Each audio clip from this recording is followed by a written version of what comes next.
السلام علیکم ورحمۃ اللہ وبرکاتہ۔ بسم اللہ الرحمن الرحیم۔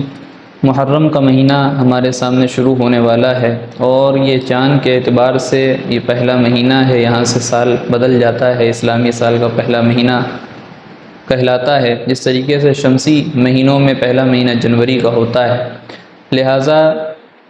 اس محرم کے مہینے میں نواسۂ رسول حضرت حسین رضی اللہ عنہ کی ظلماً شہادت کا واقعہ پیش آیا، اور اس مہینے کی پہلی تاریخ میں حضرت عمر فاروق اعظم رضی اللہ عنہ کی شہادت کا واقعہ بھی پیش آیا۔ لیکن اس سلسلے میں اور اس مہینے کے تعلق سے بہت سارے مسائل ہیں جو عام طور سے پوچھے جاتے ہیں، اور اسی طریقے سے اس سال بھی اس میں کیسے عبادت کی جائے اور اس میں کیسے روزہ رکھا جائے، روزہ رکھا جائے یا نہ رکھا جائے، بہت سارے مسائل ہیں جو پوچھے جاتے ہیں، جس کو انشاءاللہ آج ہم آپ کے سامنے کھول کر کے بیان کرنے کی کوشش کریں گے۔ پہلا سوال ہے کہ محرم الحرام کی مبارکباد دینا کیسا ہے؟ تو اس بارے میں خوب اچھی طرح سمجھ لیں کہ جب بھی کوئی نیا مہینہ شروع ہوتا تھا صحابہ کرام رضی اللہ عنہم کے دور میں، تو وہ اس وقت یہ رواج نہیں تھا جیسے کہ آج ہمارے یہاں رواج ہے کہ نیا سال مبارک اور نیا مہینہ مبارک، بلکہ وہاں ایک دوسرے کو دعا دیا کرتے تھے، جیسے تقبل اللہ منا ومنکم صالح الاعمال، کہ اللہ تعالی ہمارے تمہارے نیک اعمال کو قبول فرمائیں، اس مہینے کو مبارک بنائیں، اس مہینے میں اللہ تعالیٰ تمہیں اور ہمیں نیک اعمال کرنے کی زیادہ سے زیادہ توفیق عطا فرمائیں۔ تو اس طریقے کی اگر کوئی دعائیں دیتا ہے تو ٹھیک ہے، لیکن آج کل جو ایک رواج بن پڑا ہے کہ ہر کوئی اسٹیٹس لگا رہا ہے اور واٹس ایپ پہ میسج جا رہے ہیں اور ویڈیوز سینڈ ہو رہی ہیں، تو یہ مناسب نہیں ہے، اس کو غلط بھی نہیں کہا جائے گا، لیکن علماء اس میں یہ کہتے ہیں کہ اگر آج ہم نے ان تمام چیزوں کو ضروری سمجھ لیا کہ نئے سال کی مبارکباد دینا ضروری ہے، جمعے کی مبارکباد دینا ضروری ہے، تو آگے کے جو ہماری نسل ہے، آگے کے جو ہماری جنریشن ہے، جو بچے ہیں، وہ اس چیز کو فرض کے درجے میں قرار دے دیں گے، حالانکہ اس کی کوئی حیثیت نہیں ہے، اس کی کوئی اصل نہیں ہے۔ تو اس کی جو اصل ہے وہیں تک اس کو رکھا جائے، اس کو آگے نہ بڑھایا جائے۔ دوسرا سوال ہے کہ محرم کو غم کا مہینہ کہتے ہیں، کیا یہ صحیح ہے؟ غم کا مہینہ تو کوئی نہیں ہوتا، ہاں یہ ہے کہ اس مہینے کو اللہ کے رسول صلی اللہ علیہ وسلم نے ایسا فرمایا کہ افضل الصیام بعد رمضان شہر اللہ المحرم،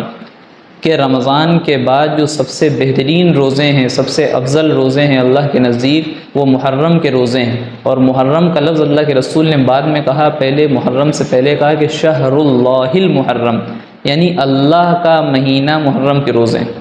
اس کا مطلب یہ ہوا کہ اس مہینے کو اللہ کے رسول نے کہا کہ اللہ کا مہینہ۔ اب جو اللہ کا مہینہ ہو اس مہینے کو ہم غم کا مہینہ کہیں، یہ مناسب بات نہیں ہے، ہم کو اس سے بچنا چاہیے۔ اور اس مہینے کی تو فضیلتیں بہت زیادہ وارد ہوئی ہیں، اللہ کے رسول صلی اللہ علیہ وسلم پر نازل ہونے والا قرآن، اس میں جب کہا گیا کہ اللہ کے نزدیک مہینوں کی تعداد 12 ہے، پھر اس میں آگے اللہ تعالیٰ نے یہ فرمایا کہ منہا اربعۃ حرم، کہ ان میں سے 4 مہینے عزت والے ہیں، احترام والے ہیں، محترم ہیں، اور ان 4 مہینوں کی عزت اور احترام تو وہ لوگ بھی کیا کرتے تھے جو زمانے جاہلیت میں جی رہے تھے، جب اسلام نہیں آیا تھا، وہ لوگ بھی اس کا احترام کرتے تھے۔ اور ان 4 مہینوں میں ایک محرم بھی شامل ہے، ایک ذی القعدہ ہے، ذی الحجہ ہے اور رجب ہے، اور چوتھا مہینہ یہ محرم کا مہینہ ہے۔ لہٰذا ہم کو اس کا احترام کرنا چاہیے، اس میں زیادہ سے زیادہ عبادتیں کرنا چاہیے، دعاؤں استغفار کی کثرت کرنا چاہیے اور صدقہ خیرات کرنا چاہیے۔ یہ غم کا مہینہ ہے، اس کو نہیں کہا جا سکتا۔ تیسرا سوال یہ ہے کہ اس میں کالے کپڑے پہننا کیسا ہے؟ عام طور سے اللہ کے رسول صلی اللہ علیہ وسلم کی جو پسند ہے وہ سفید کپڑے کی پسند تھی۔ اللہ کے رسول صلی اللہ علیہ وسلم کو سفید لباس بہت زیادہ پسند تھا، اس کے علاوہ دوسرے کلر کے بھی کپڑے اللہ کے رسول سے ثابت ہیں، لیکن پسند جو تھے وہ وائٹ کپڑے تھے۔ لیکن اب کوئی پورے سال میں کبھی بھی سفید کپڑا پہنے یا کالا پہنے یا کوئی کلر کا پہنے تو اس کے لیے گنجائش ہے، لیکن اگر ایک شخص پورے سال وائٹ کپڑا پہنتا آ رہا ہے یا کوئی دوسرے کلر کا کپڑے پہنتے آ رہا ہے، اور جب محرم کا مہینہ شروع ہو تو خاص طور سے کالے کپڑے پہنے، تو اللہ کے رسول کی پسند تو وائٹ ہے، اور وائٹ کے جب ہم بالکل مخالف جائیں گے کالے کپڑے کی طرف تو یہ تو بالکل خلاف سنت عمل ہو جائے گا، حالانکہ اس کی عادت بھی نہیں ہوتی۔ جو لوگ کالے کپڑے پہنتے ہیں اور اس کو اچھا سمجھتے ہیں، ان کی عادت بھی نہیں ہوتی، خاص طور سے اس مہینے میں پہنتے ہیں، تو یہ کراہت سے بہرحال خالی نہیں ہے۔ اور دوسری چیز یہ کہ ایک کوئی طبقہ ہے، ہم اس کا نام نہیں لیں گے کیونکہ یہ فرقہ واریت کے لیے ویڈیو نہیں بنائی گئی ہے، ایک خاص لوگ ہیں، خاص جماعت ہے جس کو محرم کا مہینہ ان لوگوں کے لیے خاص کر دیا جاتا ہے، ایسا غلط فہمی ہے، غلط رویہ ہے ہماری طرف سے۔ یہ مہینہ سب کے لیے ہے، یہ مہینہ اللہ کا ہے، لہٰذا وہ لوگ کالے کپڑے پہنتے ہیں، وہ لوگ کالے کپڑے پہنتے ہیں۔ اس لیے اگر کوئی اہل سنت والجماعت جو اپنے آپ کو کہتا ہے، یعنی نبی کے طریقے پہ اور صحابہ کے طریقے پہ چلتا ہے، جو نبی کو بھی مانتا ہے، نبی کی بھی مانتا ہے، صحابہ کو بھی مانتا ہے اور صحابہ کی بھی مانتا ہے، تو اس کو چاہیے کہ اس سے بچیں، کیونکہ جو صحابہ کو نہیں مانتے، جو صحابہ کو نعوذ باللہ گالیاں دیتے ہیں، جو صحابہ کو نعوذ باللہ طعن و تشنیع کا نشانہ بناتے ہیں، ان سے ہماری جو ہے مخالفت ہو سکے، ان سے ہم ممتاز دکھیں، ان سے ہم الگ دکھ سکیں۔ اگر ہم بھی کالا کپڑا پہن لیں گے اور وہ بھی کالا کپڑا پہنیں گے تو ہمارے میں اور ان کے میں کوئی فرق نہیں دکھے گا۔ ہم صحابہ سے محبت کرنے والے ہیں اور وہ صحابہ کو گالیاں دینے والے ہیں، دونوں میں فرق نہیں دکھے گا، تو اس سے ہم کو بہرحال بچنا چاہیے۔ ایک سوال اور ہے کہ کیا محرم کے بھی ذی الحجہ کی طرح شروع کے 10 دن کے روزے کی فضیلت وارد ہوئی ہے؟ تو اس کو خوب اچھی طرح سمجھ لیں کہ اللہ کے رسول صلی اللہ علیہ وسلم نے محرم کے روزے کے بارے میں ایک جگہ ارشاد فرمایا کہ من صام یوما من المحرم فلہ بکل یوم 30 یوما، کہ محرم کے کسی بھی دن کا روزہ، شروع کے 10 دن کی قید نہیں ہے، کسی بھی دن کا کوئی ایک روزہ رکھتا ہے تو اس کو 30 روزے کے برابر ثواب دیا جاتا ہے، اس کو 30 روزے کے برابر ثواب دیا جاتا ہے۔ پھر اس میں ایک عاشورہ کا روزہ ہے، اس میں اللہ کے رسول علیہ الصلاۃ والسلام نے فرمایا کہ اس کے گزشتہ 1 سال کے صغیرہ گناہ معاف کر دیے جاتے ہیں۔ اس لیے اس کی جو شروع کے 10 دن کی خاص فضیلت کوئی روزے کی نہیں ہے، بلکہ پورے مہینے میں جب اللہ کی طرف سے توفیق ہو، جب طاقت ہو، قوت ہو، تو انسان کو روزہ رکھ لینا چاہیے۔ ایک سوال اور ہے کہ عاشورہ کے روزے کی فضیلت کیا ہے؟ عاشورہ کے روزے کی فضیلت ابھی بتائی کہ 1 سال گزشتہ گناہ، صغیرہ گناہ معاف کر دیے جاتے ہیں۔ دوسرا یہ کہ اللہ کے رسول صلی اللہ علیہ وسلم مدینہ منورہ تشریف لائے تو اس سے پہلے تک کہ اللہ کے رسول یہ روزہ خود اکیلے رکھا کرتے تھے، صحابہ کو تلقین نہیں کرتے تھے، لیکن جب مدینہ منورہ آئے اور وہاں کے یہودیوں کو دیکھا کہ وہ بھی روزہ رکھتے ہیں، ان سے وجہ پوچھی تو انہوں نے بتایا کہ حضرت موسیٰ علیہ السلام و بنی اسرائیل کو آج ہی کے دن نجات ملی تھی فرعون کے شر سے، اور فرعون آج ہی کے دن ڈوبا تھا، یعنی 10 محرم الحرام کو، عاشورہ کے دن، تو اس کی خوشی میں، اس کے شکرانے میں حضرت موسیٰ علیہ السلام نے روزہ رکھا تھا، اس لیے ہم بھی ان کی پیروی کرتے ہوئے روزہ رکھتے ہیں۔ تو اللہ کے رسول علیہ السلام نے کہا تھا کہ ہمارا تعلق حضرت موسیٰ علیہ السلام سے زیادہ ہے، وہ ہمارے نبی ہونے کے حیثیت سے ہمارے بھائی ہیں، لہٰذا ہم بھی روزہ رکھیں گے۔ اس کے بعد صحابہ کرام کو عمومی حکم دیا تھا کہ تم لوگ بھی روزہ رکھو، اور کچھ روایت میں آتا ہے کہ تاکیداً حکم دیا تھا، اور بعض فقہا نے یہ کہا ہے کہ 10 محرم کا روزہ پہلے فرض تھا 2 ہجری سے پہلے، یعنی 2 ہجری میں جب رمضان کے روزے فرض ہوئے اس سے پہلے 10 محرم کا روزہ ہی فرض تھا، لیکن جب رمضان کے روزے فرض ہو گئے تو یہ 10 محرم کا روزہ یہ سنت، یہ مستحب کے درجے میں آ گیا، لہٰذا 10 محرم کا روزہ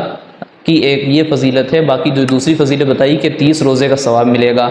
پھر آخری سال اللہ کے رسول صلی اللہ علیہ وسلم نے یہ ارشاد فرمایا، حضرت ابن عباس رضی اللہ عنہما کی روایت ملتی ہے، انہوں نے کہا کہ یہودی بھی روزہ رکھتے ہیں اور ہم بھی روزہ رکھتے ہیں، کوئی موافقت لگتی ہے، دونوں میں برابری لگتی ہے، تو اللہ کے رسول علیہ السلام نے فرمایا کہ اگر آئندہ سال میں زندہ رہوں گا، میں حیات رہے گی، زندگی اللہ تعالیٰ بخشیں گے، تو میں 2 دن روزہ رکھوں گا، یعنی 9 محرم کو اور 10 محرم کو، یا 10 محرم یا 11 محرم۔ تو اس سے فقہاء نے لکھا ہے کہ 10 محرم کے ساتھ 9 کا یا 11 کا روزہ رکھنا مستحب ہے، کیونکہ یہودیوں سے مخالفت ہوتی ہے۔ تو ہم کو یہاں پہ ایک چیز اور سمجھنا چاہیے کہ یہ عبادت، روزہ جیسی عبادت میں اللہ کے رسول کی یہ تعلیم ہے، شریعت کی یہ تعلیم ہے کہ ہم کو یہودیوں کے خلاف چلنا ہے۔ تو جب عبادت میں ہم کو یہودیوں کے خلاف مخالفت کرنی ہے تو عام زندگی میں تو ہم کو اور قاعدے سے ان کی مخالفت کرنی چاہیے اور نبی کے طریقے کو ہی اپنانا چاہیے۔ ایک سوال اور کیا گیا ہے، اس میں پوچھ رہے ہیں کہ عاشورہ کا دن کیا غم کا دن ہے، کیونکہ اس میں نواسۂ رسول حضرت حسین رضی اللہ عنہ کی شہادت ہوئی تھی۔ اس کو خوب اچھی طرح سمجھ لیں کہ حضرت حسین رضی اللہ عنہ کی شہادت ہو یا کسی کی بھی شہادت ہو،